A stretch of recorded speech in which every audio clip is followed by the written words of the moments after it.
With the day before New Year's Eve being a slowish news day, we had a chance to put out a lot of stories that were not so much far-fetched, but way sort of out there in the pickings of things to look for and get into. And you guys engaged in the story big. And I think it's pretty obvious because education is a really big topic in the nation. And the way various states are dealing with education, in some ways a bit scary, some ways a bit more scary, is coming up there. This one, not so scary, but maybe harder to actually implement than we think. A new Oklahoma law is requiring all students to enroll in college, trade school, or military to actually graduate from high school. Now, all Oklahoma high school students must complete 23 units of to graduate, encompassing a specific coursework and additional requirements. The state offers two paths: college prep, work ready, and core. The college prep work ready curriculum is 4 units of math, or 3 units of math, 4 units of English, 3 units of science, some history and citizen skills, a half a unit of Oklahoma history plus a half of U.S. government, and other things like history, civics, blah, blah, blah, those things like that. Some world language, computer technology, and 1 unit that's going to be basically an elective to math and English things going forward. Core curriculum is 4 units of English, 3 of math, science, history, all the things. So basically, they seem like they're the same.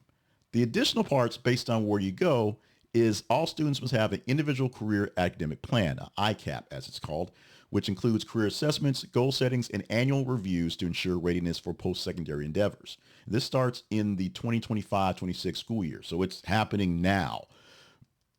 House Bill 3278 introduces the modified graduation requirements, emphasizing career readiness training and providing students with more flexibility to choose pathways aligning with their postgraduate plans.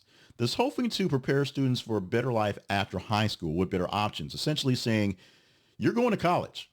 Paying for it, we hadn't figured that part out yet, and you have figured out as well, but you are prepping yourself for college readiness and preparedness and not having to go through and spend money on remedial classes, or work towards a trade skill, work towards a military job, so that you're going out there to be not a burden to folks, but actually contribute to society. Sounds great. Sounds wonderful. Is it going to fly in the face of actual students trying to make this thing work out? Here in Arkansas, we have the LEARNS Act, which is a really big, crazy amalgam of all sort of stuff, which also requires students to do various things to graduate, including work.